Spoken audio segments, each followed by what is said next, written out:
Donc je vais maintenant donner la parole à Philippe Descola, qui est l'organisateur du colloque. Il n'est peut-être pas vraiment besoin de le présenter. Il est professeur ici au Collège de France, titulaire de la chaire d'anthropologie de la nature, et aussi directeur d'études à l'EHESS. Et son exposé s'intitulera « De la nature universelle aux natures singulières, quelles leçons pour l'analyse des cultures ?» À toi, Philippe. Merci, Pierre-Michel. Les sciences sociales ont conquis leur domaine d'exercice au XIXe siècle grâce à une sorte de Yalta ontologique. Il était possible et nécessaire de rendre compte de la diversité des pratiques et des institutions humaines, donc de la contingence des usages du monde, puisque les lois décrivant le fonctionnement physique de ce même monde en garantissaient l'unicité. Complètement dissocié des conventions humaines, l'univers physique devenait l'arrière-plan sur le fond duquel pouvaient se détacher avec plus de netteté les particularismes des civilisations. Le relativisme culturel, ce principe de méthode qui veut que les valeurs d'une culture ne puissent servir de gabarit pour en étalonner une autre, devenait ainsi légitime et fécond, puisqu'il était entendu par ailleurs que si chaque culture jetait un regard qui lui était propre sur la nature, celle-ci, en revanche, était partout constituée des mêmes réalités, aux régularités rassurantes, connaissables par des méthodes éprouvées et réductibles à des lois immanentes. Chaque culture sauf la nôtre,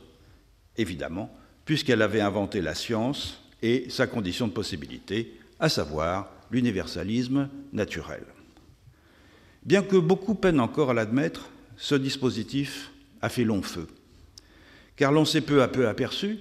que le grand partage lui-même était relatif, que le découpage du monde qu'il opérait n'avait rien d'universel, ni même de proprement scientifique, puisqu'il aboutissait à ériger une cosmologie historiquement contingente, que j'ai appelée le naturalisme moderne, en modèle de tous les autres. On prenait ainsi pour acquise comme une donnée universelle de l'expérience notre réalité à nous, nos façons d'établir des continuités, des discontinuités dans le monde et d'y déceler des rapports constants, nos manières de distribuer entités et phénomènes, processus et modes d'action dans des catégories qui auraient été prédéterminées par la texture et par la structure des choses. Certes, les sciences sociales n'appréhendaient pas les cultures non modernes du passé et du présent comme des analogues complets de la culture moderne. C'eût été bien peu vraisemblable. Elles les voyaient, elles les voient encore dans une large mesure, à travers le prisme d'une partie seulement de notre propre cosmologie, comme autant d'expressions singulières de la culture, en tant qu'elle fait contraste avec une nature unique et universelle, des cultures très diverses donc, mais qui répondent toutes au canon de ce que nous entendons par cette double abstraction. Et parce qu'il est enraciné dans nos habitudes, cet ethnocentrisme est fort difficile à extirper, même pour des anthropologues. À leurs yeux, et jusqu'à récemment, comme l'anthropologue américain Roy Wagner l'a fort bien dit, les cultures périphériques de l'Occident moderne, je le cite, n'offraient pas des contrastes ou des contre-exemples à notre culture en tant que système total de conceptualisation, elles suggéraient plutôt des comparaisons quant à d'autres manières de traiter notre propre réalité. Car c'est évidemment en anthropologie que se font sentir au premier chef les conséquences dommageables d'employer une constitution dualiste pour décrire des mondes qui ne le sont pas. Dire des peuples d'Amazonie ou de Nouvelle-Guinée que leurs sociétés sont proches de la nature, comme on le lit encore trop souvent, n'a littéralement aucun sens, puisque la nature n'existe pas pour eux comme une réalité séparée et qu'ils ne conçoivent pas l'assemblage d'humains et de non-humains au sein duquel ils vivent comme une société dans l'acception que la philosophie politique européenne a peu à peu donnée à cette notion. C'est pour cela qu'il faut approfondir sans relâche le travail de critique et de relativisation des concepts en usage dans les sciences sociales. Des notions clés de ces disciplines comme culture, nature, société, histoire, économie, politique, religion, art, etc. Ces catégories, ils ont permis, sans aucun doute, d'éclairer notre propre condition collective d'Européens et de mettre des mots sur certaines des réalités qui étaient en train de prendre une autonomie perceptible entre le début du XVIIIe siècle et la fin du XIXe siècle, une période cruciale durant laquelle ont été forgés bien des concepts qui ont permis à l'Europe de se définir réflexivement en tant que collectif ancré dans un processus historique. Ces concepts sont donc tout sauf transhistoriques. Ils sont le produit d'une histoire sociale et culturelle tout à fait singulière, celle de cette péninsule à l'extrême ouest du continent asiatique que l'on appelle l'Occident. Intrinsèquement liés au destin sociopolitique de l'Europe moderne, ces outils réflexifs ont pourtant été réemployés par les sciences sociales pour décrire et expliquer des sociétés non européennes, comme si leur validité descriptive était universelle, comme si nos sociétés pouvaient servir d'étalon pour qualifier toute forme d'association. Alors la coloration eurocentrique persistante de bien des concepts en usage dans les sciences sociales montre au fond bien que le principe du relativisme méthodologique qui avait été développé par l'ethnologie dès le début du XXe siècle n'a pas été mené à son terme, c'est-à-dire jusqu'à la remise en cause du schème général au sein duquel nos propres valeurs et institutions avaient pris forme. Et ce cadre général, c'est l'ontologie qui nous est familière, que j'ai appelée le naturalisme, une ontologie où, contrairement à d'autres, il y a des sociétés, il y a de la nature, il y a une destinée historique, il y a des habitudes culturelles, il y a une séparation nette entre le social et l'économique, entre les choses et les personnes, ou entre la connaissance scientifique et la croyance religieuse. Faire le constat du caractère historiquement contingent de cette ontologie naturaliste ne revient pas à défendre un hyper-relativisme ainsi qu'on l'entend parfois. C'est au contraire vouloir promouvoir la mise au point d'outils analytiques qui seraient le plus possible indemnes des particularismes historiques dont sont actuellement grevés les concepts des sciences sociales. Des termes comme gravitation ou photosynthèse ont une validité universelle. Ce n'est pas le cas de notions comme société, culture ou nature. Or, encore jusqu'à maintenant, la plupart des études anthropologiques portant sur l'organisation sociopolitique des peuples qui demeuraient au seuil ou qui demeurent toujours au seuil de la modernité continuent à traiter leurs institutions comme si elles étaient exclusivement chargées de régir les relations entre humains sur le modèle de la société civile occidentale. Et pourtant, la différence considérable entre les cosmopolitiques non modernes et les opérateurs politiques modernes tient au fait que les premières, les cosmopolitiques non modernes, sont en mesure d'intégrer les non-humains dans les collectifs ou de voir dans les non-humains des sujets politiques agissant dans leur propre collectif. Autrement dit, les genres d'êtres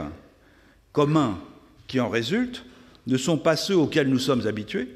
ce sont des associations d'humains et de non-humains qui peuvent prendre des formes très diverses et qui, en ce sens, peuvent aussi nous offrir matière à réflexion sur la transformation de nos propres institutions politiques. Par exemple, si l'on examine quelles sont les composantes de ce que les ethnologues appellent un groupe de filiation, un clan, un lignage ou toute autre unité analogue, non pas tel que l'anthropologie le définit de façon usuelle, à savoir un ensemble d'humains issus d'un ancêtre commun, mais tel qu'un peuple où de semblables unités existent, les conçoit effectivement, alors on s'aperçoit qu'elles contiennent bien plus que des humains. J'en évoquerai rapidement deux cas. Chez les Peuls ou Odarbé du Sahel, le terme doudal désigne ordinairement, sous la plume des ethnologues, une fraction de lignage, à savoir la plus grosse unité segmentaire fonctionnant comme une personne morale. Toutefois, et comme Angelo Bonfiglioli l'a bien montré, doudal désigne à la fois une lignée d'humains et une lignée de zébus,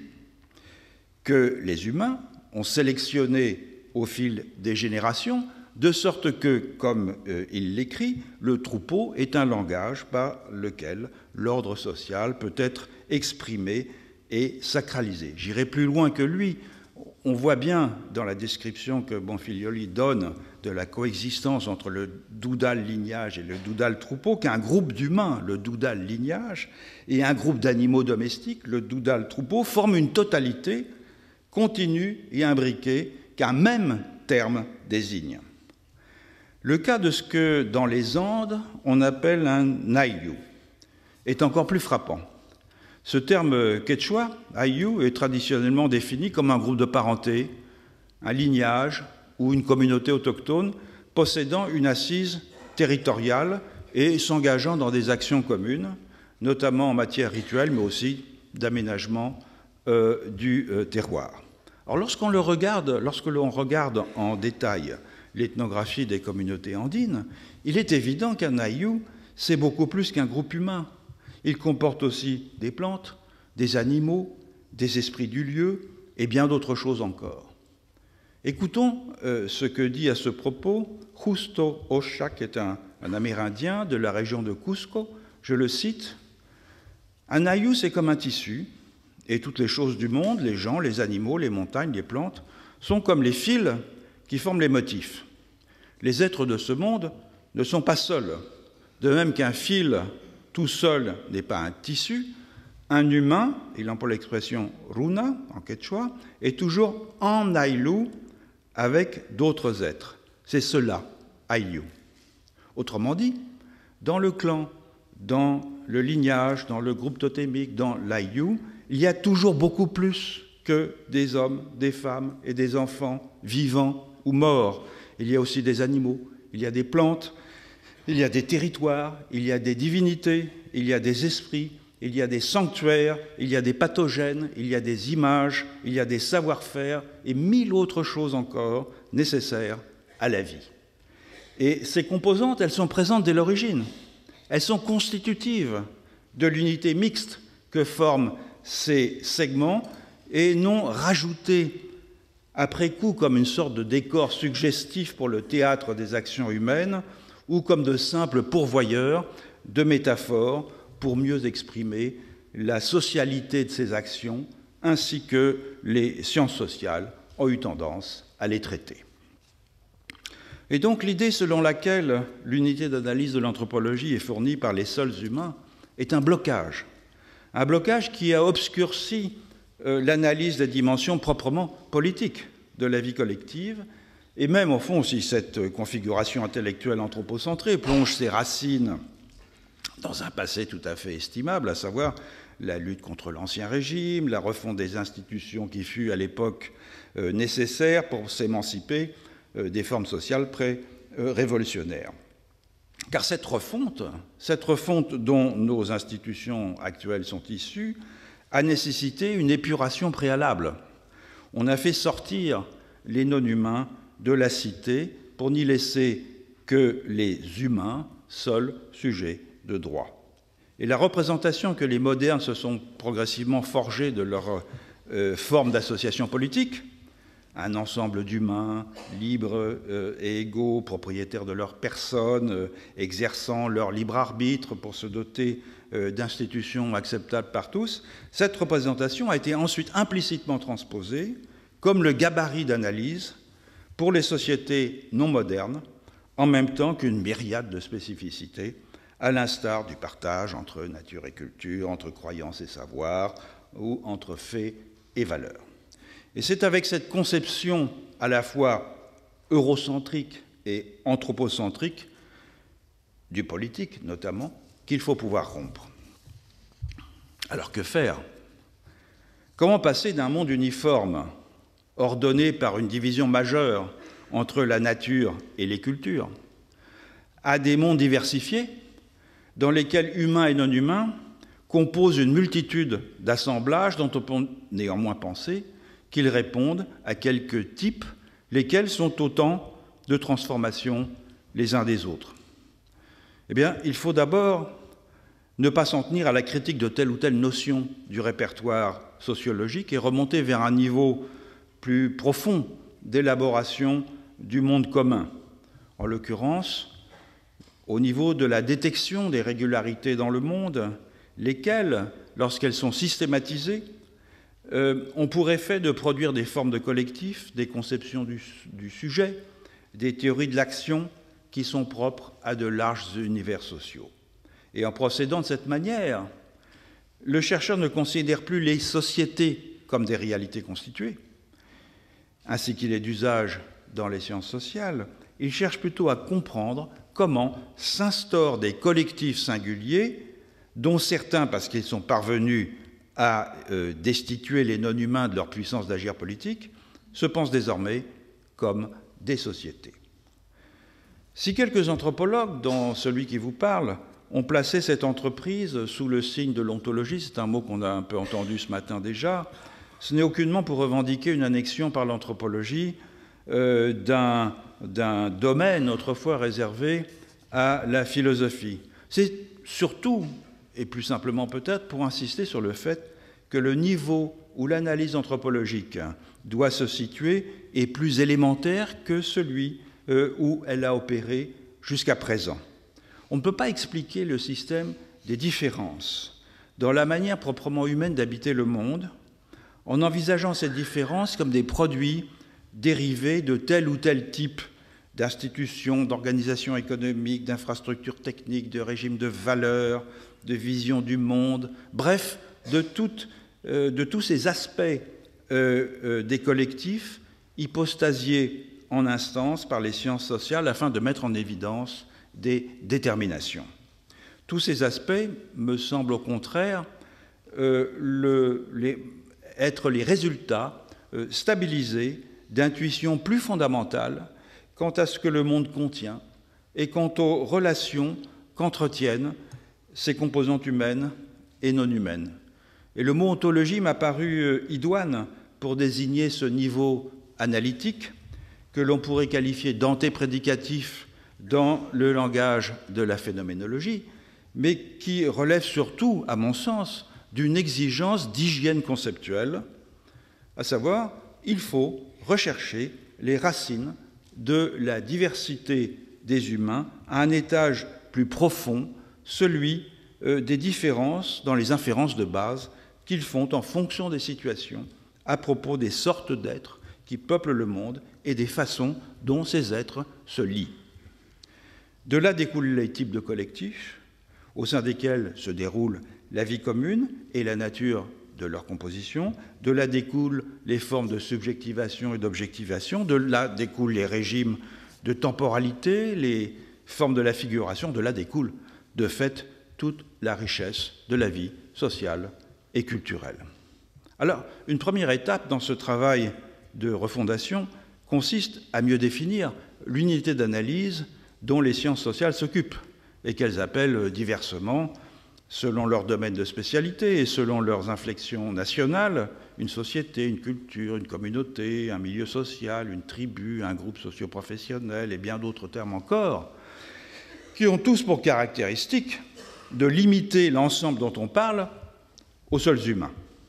Je préfère pour ma part le terme de collectif que Bruno Latour a introduit il y a quelques années dans le langage, dans le vocabulaire des sciences sociales, comme un corollaire de la théorie de l'acteur-réseau. Il me semble que cette notion de collectif est précieuse, car contrairement à d'autres notions désignant des ensembles organisés d'êtres, elle ne préjuge en aucune façon du contenu de ce qui est associé dans un collectif, ni des modes de l'assemblage. Mais à la différence de Bruno, pour qui le collectif est le produit d'une action littérale de collecte analytique, au moyen de laquelle divers types d'êtres et de forces sont associés, moi j'envisage c'est probablement ma formation d'anthropologue spécialiste des peuples non modernes, j'envisage le collectif plutôt comme la forme sous laquelle se présentent à nous diverses sortes d'associations conventionnelles, d'humains et de non-humains, que l'histoire du monde a su imaginer. Parmi ces associations, il y a bien sûr celles si étranges que l'anthropologie s'est donnée pour mission de décrire, cette avec un biais anthropocentrique et en prenant la société des humains comme modèle et point de départ de la vie en commun, mais dont il n'est pas impossible pourtant de restituer la richesse et la complexité architecturale. Et ces formes de stabilisés de collectifs n'ont pas été inventées par quelques anthropologues clairvoyants afin de fournir des gabarits analytiques à leurs collègues. Leurs principes de composition sont tout à fait explicites pour les humains qui en sont membres et qui savent fort bien évaluer leurs mérites par rapport à ceux qui ont cours dans des collectifs voisins, de sorte qu'il serait absurde et condescendant de réserver l'anthropologie comparative des collectifs aux seuls savants qui auraient su s'extirper du front de modernisation. Bref, un collectif au sens où je l'entends, c'est une forme stabilisée d'association entre des êtres qui peuvent être ontologiquement homogènes ou hétérogènes, et dont aussi bien les principes de composition que les modes de relation entre les composantes sont spécifiables et susceptibles d'être abordés réflexivement par les membres humains de ces assemblages, notamment lorsqu'il s'agit de qualifier des relations avec des collectifs voisins où ces principes et ces modes n'ont pas cours. On le voit, un collectif entendu en ce sens n'est pas homologue aux catégories sociologiques habituelles désignant des associations auxquelles on aurait rajouté en quelque sorte quelques non-humains par souci louable de complétude. Une société plus sa nature, une ethnie plus ses ancêtres, une civilisation plus ses divinités, une catégorie socio-professionnelle plus les outils, les matériaux et les procédures qu'elle utilise. On voit mal, dans ce cas, quel gain d'intelligibilité pourrait être obtenu, puisque les non-humains continueraient à n'être qu'une sorte d'enjolivure rajoutée à un bloc massivement anthropocentrique. Il faut plutôt élucider, dans chaque cas, les principes de composition de l'assemblage et les rapports qu'il entretient avec d'autres assemblages de même nature ou composés différemment. C'est ce que je voudrais faire maintenant à titre d'exemple, en examinant très brièvement un genre d'association qui m'a longtemps occupé, le collectif animiste, lequel se distingue en tout de ce qu'est pour nous une société, puisque les combinaisons qu'il opère entre humains et non-humains n'y prennent pas la forme coutumière à laquelle l'ontologie naturaliste nous a accoutumés. Dans une ontologie animiste, la plupart des non-humains ont une intériorité analogue à celle des humains, ce qui fait d'eux des sujets sociaux de plein droit, mais chaque forme d'être étant aussi dotée de dispositions physiques particulières, elle ne peut avoir accès qu'aux segments de monde qu'elle est prédisposée par sa nature à habiter, à utiliser et à actualiser. Donc chaque forme d'être constitue, de ce point de vue-là, un collectif à part, une espèce sociale, si vous voulez, caractérisée par une morphologie, des aptitudes et un type de comportement particulier, un genre de regroupement qui combine les attributs d'une espèce naturelle et ceux d'une tribu. Les tribus-espèces, donc, et notamment les tribus-espèces animales, sont réputées vivre dans des collectifs qui possèdent une structure et des propriétés identiques, et ce sont des sociétés complètes avec des chefs, des chamans, des rituels, etc. Dans tout l'archipel animiste, en Amérique subarctique, en Amazonie, en Sibérie, dans des régions d'Asie du Sud-Est et de Mélanésie, les membres de chaque tribu-espèce partagent ainsi une même apparence physique, un même habitat, un même comportement alimentaire et sont en principe endogames. Il importe ici de noter que les critères de différence de forme et de comportement permettant de distinguer les uns des autres les collectifs non humains sont aussi employés pour distinguer entre eux les divers collectifs humains. Dans une ontologie animiste, en effet, l'idée d'humanité comme espèce morale, en général, à part, n'a guère de sens. Aussi, chaque classe d'humains qui se différencie des autres par son apparence et par ses manières de faire est-elle conçue comme une tribu-espèce particulière, à l'instar de la tribu-espèce du singe laineux ou de celle du caribou. Car les attributs distinctifs des groupes humains que les modernes voient comme culturels, la coiffure, la parure, le costume, les armes, les outils, les habitations et même la langue, sont au contraire perçus dans l'archipel animiste comme des dispositions physiques analogues à celles qui permettent aux espèces animales de mener des genres de vie différents, des becs, des griffes, des nageoires, des ailes, des branchies, etc. Donc ce que nous, les naturalistes, voyons comme la nature et la surnature, se présente pour les animistes comme un monde peuplé de collectifs sociaux avec lesquels les collectifs humains eux-mêmes différenciés nouent des relations conformément à des normes supposées communes à tous. Quelle forme une cosmopolitique peut-elle prendre dans le cas présent? Puisque presque tous les êtres sont des personnes, chacune libre et indépendante à l'intérieur du collectif où son existence se déroule, ce ne sont pas les individus humains qui constituent des sujets politiques, ni même les assemblages au sein desquels chaque espèce d'être humain et non humain est associée, des assemblages, en effet, tous autonomes en principe dans l'exercice de leur souveraineté. Non, les véritables sujets politiques, ce sont les relations entre les collectifs. Des relations de séduction, d'échange, de prédation, d'apprivoisement qui sont variables selon les circonstances et selon les communautés, mais qui ont toutes pour caractéristique de traiter l'alter ego comme une personne de statut égal. C'est une personne que l'on peut tuer ou que l'on adopte, que l'on mange ou que l'on nourrit, que l'on aide à se reproduire ou que l'on traite comme un enfant selon qu'il s'agit d'un ami ou d'un ennemi, d'un animal chassé ou d'un petit du gibier que l'on recueille, d'une plante cultivée ou d'une plante sauvage, d'un esprit malfaisant ou d'un esprit protecteur. Et c'est dans ces relations très diverses de personne à personne, entre humains comme avec les non-humains, que se cristallisent les rapports de monde. Les rapports de monde, ce sont ces rapports qui, selon Jacques Rancière, forment la texture de la politique, beaucoup plus que les rapports de pouvoir, car un sujet politique, ce n'est pas un groupe qui prend conscience de lui-même, qui se donne une voix, qui impose son poids dans la société. Pour citer Rancière, c'est un opérateur qui joint et disjoint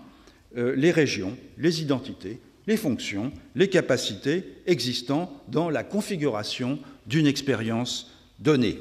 Et en ce sens, n'importe quel opérateur, humain ou non humain, est capable de devenir un agent politique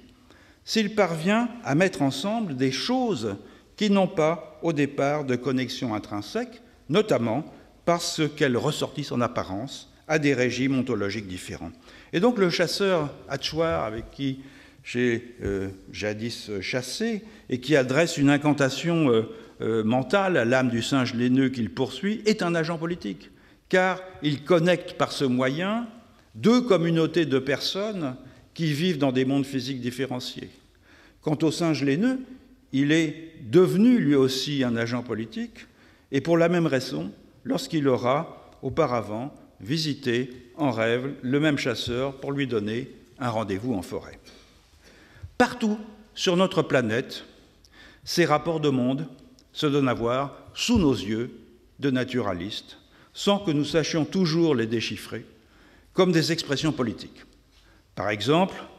et dans un registre très éloigné de l'animisme, lorsqu'un volcan andin, menacé par une compagnie minière, se voit défendu par des communautés autochtones, non pas comme une ressource à protéger, mais comme un membre à part entière du collectif mixte que les humains forment avec les montagnes, avec les troupeaux de lamas, avec les lacs, avec les champs de pommes de terre, ou encore, pour prendre un autre exemple récent, lorsque les Maoris obtiennent du Parlement néo-zélandais la reconnaissance de la personnalité juridique de la rivière Wanganui, non pas comme un moyen de préserver sur cette rivière leurs droits d'usage ancestraux, mais là encore parce qu'elle appartient à un collectif plus large dont les humains ne sont qu'une composante. Aussi, et pour en revenir au registre animiste, n'est-il pas étonnant que lorsque les représentants de la communauté de Sarayaku sont venus à Paris lors de la COP 21 pour demander la reconnaissance du territoire qu'ils occupent en Amazonie équatorienne, ils ne l'aient pas fait en invoquant la préservation de la biodiversité, la protection du milieu contre les compagnies pétrolières, qui sont pourtant à la périphérie, ou même l'autochtonie. Non, ils ont allégué qu'il fallait préserver des relations plutôt qu'un espace. Des relations plutôt qu'un espace. En l'occurrence, et je les cite, la relation matérielle et spirituelle que les peuples indigènes tissent avec les autres êtres qui habitent la forêt vivante. Et cette forêt vivante, elle est vue, je le cite toujours, comme entièrement composée d'êtres vivants et des relations de communication que ces êtres entretiennent, de sorte que tous ces êtres, depuis la plante la plus infime jusqu'aux esprits protecteurs de la forêt, sont des personnes, runa, qui vivent en communauté et développent leur existence de manière analogue à celle des humains.